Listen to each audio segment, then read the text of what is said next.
第8课，得胜者与冷淡的信徒，信仰生命的状态。想象一下，你参加了一个极具荣誉的会员俱乐部，这个俱乐部的会员名单上写着你的名字，象征着你的尊贵身份。但某一天，你突然收到一封来自俱乐部的通知信，上面写着：由于你长期未参与俱乐部活动，你的会员资格将被取消，并从名单上删除。你愣住了，心中充满疑问：这份荣誉不应该是终身的吗？我曾经是会员，现在却可能被除名？难道这份身份还需要我维持吗？这种被删除的焦虑感或许能让我们更深刻地理解启示录3章5节提到的生命册。我们的名字一旦被记录在生命册上，还有可能被涂抹吗？这是一个极具挑战性和争议性的问题，涉及我们的信仰状态。今天我们将探讨生命册的意义是什么？名字真的会被删去吗？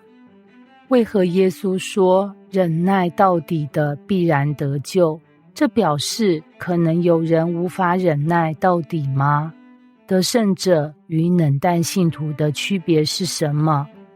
如果我们信仰冷淡，是否会失去救恩？这些问题与我们的信仰生命息息相关，让我们一起深入探讨。1. 名字是否会从生命册上被涂抹？启示录3章5节记载耶稣对撒狄教会的应许：凡得胜的必这样穿白衣，我也必不从生命册上涂抹他的名，并要在我父面前和我父众使者面前认他的名。这节经文提出了一个耐人寻味的问题：如果名字不会被涂抹，是否意味着有些人的名字会被涂抹？有2种主要的解释。1. 这是鼓励而不是警告。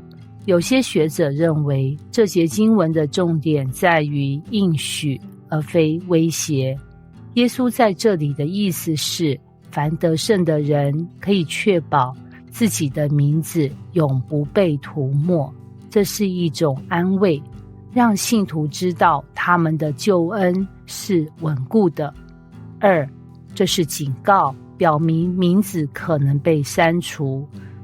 另一种看法认为，如果耶稣特别强调不涂抹，那么就表示有些人会被涂抹。这意味着，如果一个信徒最终没有持守信仰，他的名字可能从生命册上消失。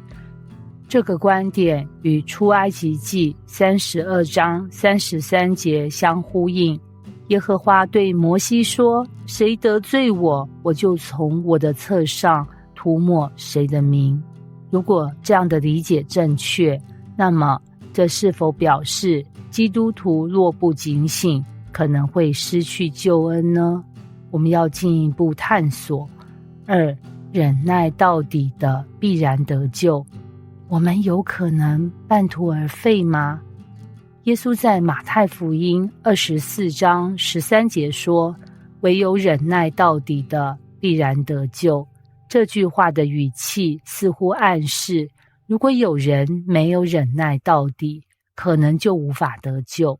这节经文通常被理解为关于末世的警告。耶稣在这段经文中谈到将来的逼迫与试炼，并提醒门徒，许多人会因患难而跌倒。马太福音24章10节，有人会被迷惑被盗。马太福音24章11节，唯有忍耐到底的才能得救。马太福音24章13节。这让我们思考，信仰是否有可能因为人的选择而中途放弃？1. 真的有人曾经得救，后来却放弃吗？有些人认为，真正得救的人不会弃绝信仰，因为上帝的恩典足以保守他们到底。约翰福音10章28到29节。但另一方面，圣经中确实有许多警告，提醒信徒要持守信仰，否则可能面临危险。如希伯来书6章4到6节。2. 忍耐到底是否表示救恩需要靠努力维持？这并不意味着我们要靠自己挣扎维持救恩，而是真正的信仰应该是持久的，而非昙花一现。如果一个人的信仰无法持续，那么这可能显示他从未真正重生得救。约翰一书2章19节。3. 得胜者的奖赏对败坏者的后果。在启示录2到3章中，耶稣给7间教会的信中不断提到得胜者的奖赏，例如得胜者将得生命树的果子，启示录2章7节。得胜者不受第二次死的害，启示录2章11节。得胜者的名字不被涂抹，并被耶稣承认，启示录3章5节。这表明得胜者将得到永恒的祝福，但同时耶稣也警告，以弗所教会若不悔改，灯台将被挪去，启示录2章5节。老底嘉教会因为不冷不热，将被主从口中吐出，启示录3章16节。这是否表示冷淡的信徒可能会失去救恩？一、冷淡的信仰是否会导致失去救恩？启示录3章16节的吐出，并不是说这些人一定会失去救恩，而是神对冷淡、不认真对待信仰的人的严厉谴责。冷淡的信仰可能会让人远离神，甚至最终弃绝信仰。2. 得胜者与失败者的区别。得胜者是真信徒，他们在试炼中坚持信仰，最终得着应许。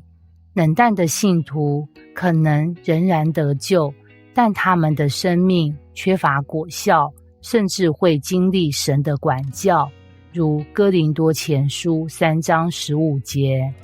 最终完全弃绝信仰的人，可能从未真正得救，或是他们的名字真的会被涂抹，启示录3章5节。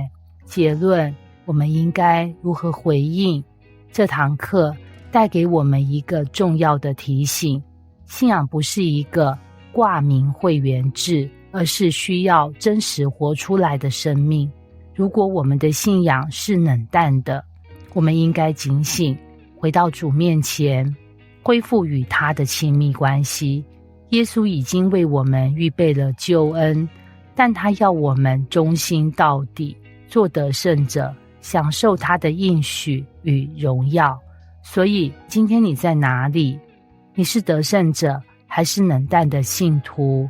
你的信仰能够忍耐到底吗？